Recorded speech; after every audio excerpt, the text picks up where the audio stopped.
What's up, guys, and welcome to the first review in my series of Pirates of the Caribbean reviews, and this one is starting with the first film, Pirates of the Caribbean, The Curse of the Black Pearl. This is all leading up to Pirates of the Caribbean, Dead Men Tell No Tales. So starting out with The Curse of the Black Pearl, back in 2003, no one really had any idea what this movie was going to be. It was based off a ride, a Disneyland ride. What could they possibly make out of this film? There's no story to a ride. It's just a bunch of pirates. What is going to happen here? Now, keep in mind, if you hadn't seen The Curse of the Black Pearl, this video will contain spoilers. I'm going to analyze the whole film. I'm going to talk about the whole film. So if you have not seen the film, I think it's been out for, about 13 years now? If you hadn't seen it, you should probably go watch it. But if you have, then you can stick around. So the film opens with a prologue sort of thing, which is also a dream sequence, both things combined, where Elizabeth Swann is dreaming about the first day she's ever met Will Turner. They're out on the sea, she's with her father and Norrington and everything, and they're on the sea, and then all of a sudden there's this boy that he's on a small raft, and they pull him onto the ship, where Elizabeth Swann realizes that he has a pirate medallion, so she automatically thinks that he is a pirate. So she keeps the medallion to herself so they won't kill the boy. And that pretty much sparks off the whole entire story. And this is also the first time that she comes face to face with the Black Pearl. And then the film cuts to about 15-20 years later, where we're introduced to these characters now as full-grown adults. And what are they up to? What's going on with them? And we're introduced to Will Turner as this blacksmith, and to be honest with you, he's treated like crap throughout the whole entire film. He's just kind of doing what people say, and he's letting people walk all over him, and, that's the sort of beginning arc to that character. On the other hand, with Elizabeth, she is in a situation where she has to pretty much accept the proposal of Commodore Norrington, because, she's, born into royalty almost, and now he is, he's going to propose to her, but she is a little apprehensive about it. It's this whole sort of coronation where he receives this new sword that Will Turner has made for him. It's this big opening scene. And then we're finally introduced, about 10 minutes into the film, we're introduced to Captain Jack Sparrow. And I absolutely love this introduction. It's a fantastic introduction of the character with the music, his theme playing in the background behind it all. It is really wonderful, where he's just standing on the mast, or whatever you want to call that thing. I don't really know ship parts, but he's standing on the top part, and he looks down, he realizes that his boat is sinking. His little boat is sinking, so he has to start to get all the water out. He's got this bucket and he's trying to get the water out of the boat, but he realizes that's just not working. So what does he do? He gets back up on the top, and as the boat sinks, he stands there until it reaches the dock, and he comes off. It's a phenomenal introduction to this character. And the reason why Jack has come to Port Royal is because he wants to commandeer a ship so he could go to Tortuga and get a crew together so they can pretty much, he doesn't really say other than that. He just says that he wants to get a ship so he could go to Tortuga and get a crew. That's pretty much what he wants to do so far. That's all we know. And he runs into these two sort of nut jobs, these two basket cases.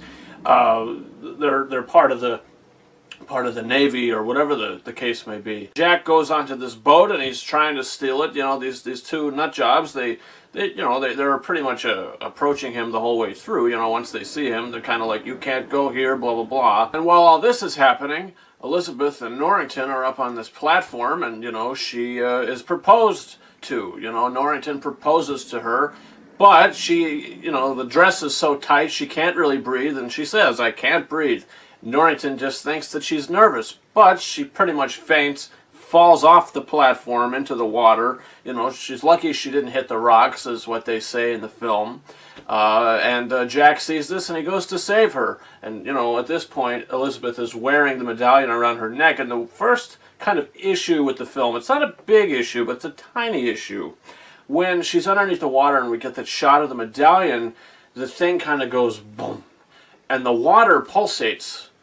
And I really don't know why, because every other time we sort of see the medallion in the film, it never makes anything pulsate. It never makes the water pulsate. It just, I don't really know what that was all about. Maybe for just a cool visual, but in the overall scheme of things, it didn't really make sense. When he gets her back onto the dock, he kind of sees that she has this medallion, and he says, you know, how did you get that? You know, which leads us to believe as an audience that this thing definitely must have some sort of worth or value of some sort. And then there's this great sequence to where he has to escape all the guards and, you know, pretty much hide himself in the blacksmith shop, you know, because they were going to kill him, they were going to hang him because he's a pirate and they don't allow that there.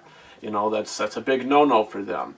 So when Jack's in the blacksmith shop and he's kind of freeing himself from the handcuffs that he was placed in, you know, Will Turner comes in because that's where he works. He's just coming in for another day in the office. And this is the first time Jack and Will meet. And it's a nice introduction to them, you know, these characters meeting. It's a nice scene. It's a fun scene, you know, because when they start to have a duel, the music sinks in with the clashes of the sword. And I thought that that was really wonderful. And I hadn't really noticed that since I just watched the film again for the review. But ultimately, Jack still is put into a prison cell. You know, he does get caught. They do catch him. You know, Will stalls long enough for Norrington and his men to arrive and to lock Jack up. And then it's pretty much followed with a sequence to where Port Royal is being attacked by the Black Pearl. This is the kind of first time that we see the Black Pearl in action. You know, we heard a lot about this ship so far, but now we get to really see, you know, what it can do and what its inhabitants are at the moment. You know, all these sort of pirates, they're coming off, they're looking around Port Royal because they're in search of this medallion. They're in search of the medallion. We realize that they also want this medallion. And there's a bit of dialogue when Elizabeth is she's in her house and she's running up the staircase and she runs into one of the maids. And the maid says to her, they've come to kidnap you, you're the governor's daughter. And that makes absolutely no sense at all. This is when we're introduced to Pintel and Ragetti, and they're played off for comedic relief. But when we first see them, you know, we see that there's this kind of pursuit of Elizabeth. She's hiding in one of the closets. She has this medallion, and Pintel is kind of interrogating her, and he's saying, you know, we know you're here, and he says, you know, we know you have something of ours. But I'm curious, how does, you know, Pintel know that Elizabeth has the medallion? You know what I mean? It's just these tiny little things that they put into the script that don't make sense. Now, it doesn't happen often. You know, there's not many things like this that occur, but when they do, you're kind of left scratching your head for a second saying, well, what does that mean? But let's just keep going anyway. So the pirates capture Elizabeth and they take her onto the Black Pearl. This is the first scene. We're introduced to the villain of the movie, Captain Barbossa, and his first scene is great. You know, he's set up as this sort of sly but really despicable person as well. So before some of the other pirates go back onto the Black Pearl during this ambush, you know, they kind of go into the prison cell. They go into the jail, but they think it's the armory. One of the pirates tries to choke Jack through the cell, and when we see that his hand is underneath the moonlight, it turns into a skeleton. Hand. So that scene sort of sets up the curse. So once the Black Pearl leaves Port Royal, Will wants to save Elizabeth. He wants to go, he wants to have a rescue party for her. But Norrington and no one else takes him seriously. So he goes down to Jack in the jail cell, and they make a deal. If Will frees Jack from the cell, Jack will take him to the Black Pearl and Elizabeth. And that's followed with a phenomenal action scene where Jack and Will escape Port Royal. It's a fun sequence. It's a fantastic sequence. And after that, we learn a little bit more about Will's father. We learn that he was part of Barbossa's crew, and we learn that he was indeed a pirate. So then we're introduced to Tortuga, which is a very different place than Port Royal was. This place is much more chaotic. And we're here because Jack, you know, his plan was always to find a crew and to gather a crew at Tortuga. Back on the Black Pearl, we learn really everything we need to know about this curse, that there's these pieces of Aztec gold and they all need to be placed back into the chest in order for the curse to be broken. And then we get a very fun sequence after that where we see the pirates in their full cursed glory. You know, all these skeleton pirates. It's kind of like an amusement park ride for Elizabeth Swann at this point, when she goes out on the deck at nighttime of the Black Pearl, and there's all these skeleton pirates cleaning the ship and doing all their certain things that they need to be doing, and Elizabeth is just getting tossed around left and right, and it is a fun scene. Then we meet Jack's crew with all these really wonderful characters. We have Cotton, we have Marty, you know, Gibbs, you know, his first mate Gibbs. And once they set sail, all of this sort of comes to a head at Isla de Muerta. And here we learn about Jack's one-shot pistol and what his agenda really is. He's just trying to get his ship back. And when Barbossa attempts to break the curse, he realizes he can't because he has the medallion, but Elizabeth's blood is not the right blood. He realizes that she is not a Turner. And then this is followed by an absolutely phenomenal sequence on the water. This fantastic boat battle sequence. It is phenomenal. It is entertaining. It's fun. The music and everything. You know, about this film, it's a fun film from the beginning of the movie to this point. It has not slowed down once. You're always entertained, you're always having fun, but these characters are all very interesting, and it's written well enough for us to care about the situations and what's going on. You know, it's a fun ride. The definition that I would use for this film is fun. It's a very fun film. And the set pieces as well, the action set pieces are absolutely phenomenal, where there's battles on Tortuga, whether it's battles on Port Royal, whether it's battles on the sea, you know, Isla de Muerta. Wonderful production design this film had. And even today, the CG is still pretty seamless. You know, you don't really see a lot of shots in this movie that say, oh, that looks dated. I think it all still holds up pretty good, and that's a good thing. You know, it says Oscar-nominated visual effects. Didn't win because, you know, it was up against The Return of the King, so I don't think anything was going to take that down that year.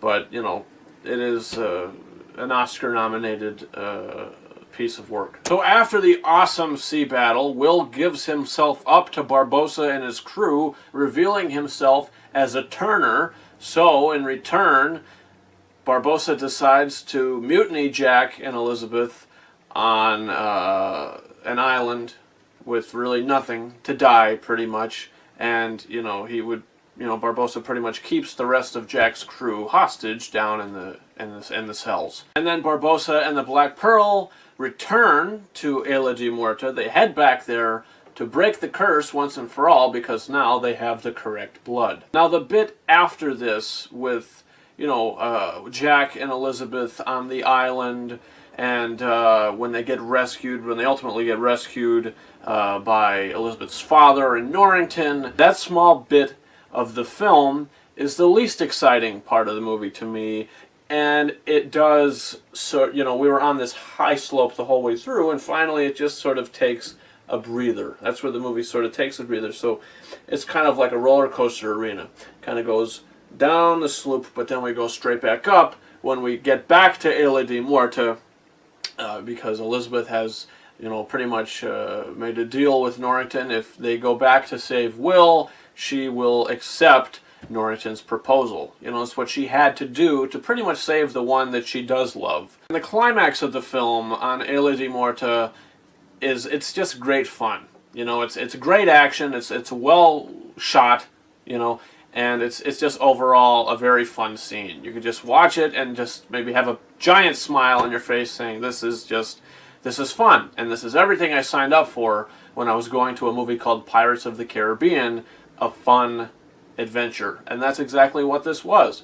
So if the battle finally ends with the curse being broken, Jack killing Barbossa with his one shot, you know, with his pistol with the one shot in it, and you know, the Black Pearl gets taken by Jack's crew. You know, they regain the ship, but they sort of leave without Jack.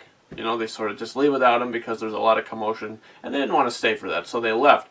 So now Jack has no choice to go back with Elizabeth and Will back to Port Royal to be hanged, because that's what they wanted to do in the beginning of the film when, you know, he was on Port Royal. They wanted to hang him, but he escaped. Now it wasn't as easy for him to escape, so we see him at the hangman's noose, about to be hanged. Will lays everything on the line. He says that he loves Elizabeth right in front of Norrington's face, and he goes and he saves Jack. There's this fun final little bit of action in the movie, and you know, this is pretty much the end of the film, where Elizabeth just says, you know what, I want to be with Will. I'm sorry, Norrington, but this is how I feel. But he's not a nasty fella about it when she says this. You know, he just kind of accepts the fact. He's not very jealous about it. And I thought that was nice, because if they ended the movie with him on a bad note, upset and jealous, I would have just been like, oh no. But they were smart enough not to end it like that. They ended it where the character has some dignity left to him, and you know, he says, you know what, let's just let Jack have a day, you know, to escape, because he does reunite with the Black Pearl. You know, there's the last shot of Will and Elizabeth pretty much sharing a kiss, you know, as Elizabeth's father kind of walks away and turns around and glances at them kissing. I thought it was a very nice sequence with a great score behind it. You know, Jack is finally back on the Black Pearl. He has his ship back. You know, his crew came to save him, and that's it. The film ends. You know, drink up me hearties, yo ho. And look, at overall, this movie is a phenomenal film. It is a fun film from beginning to end. It hardly ever slows down. The action is fantastic. The set pieces are fantastic. It's shot wonderfully. The score, it created all these wonderful themes that are now stuck in people's heads and they're singing daily. You know, da da dum dum da da dum dum da da dum dum da da. Really great music. Great stuff in here.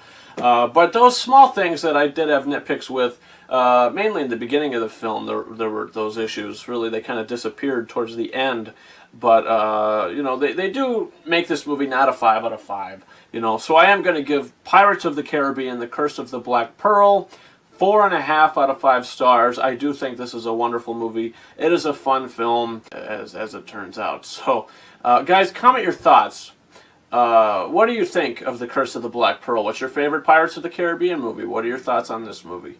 Also, you can subscribe to this channel for the upcoming reviews in this series. Next will be Pirates of the Caribbean Dead Man's Chest. And my review for Dead Man's Chest will be up on the same day my review for Guardians of the Galaxy Volume 2 will be going up, which will be on Friday, May 5th.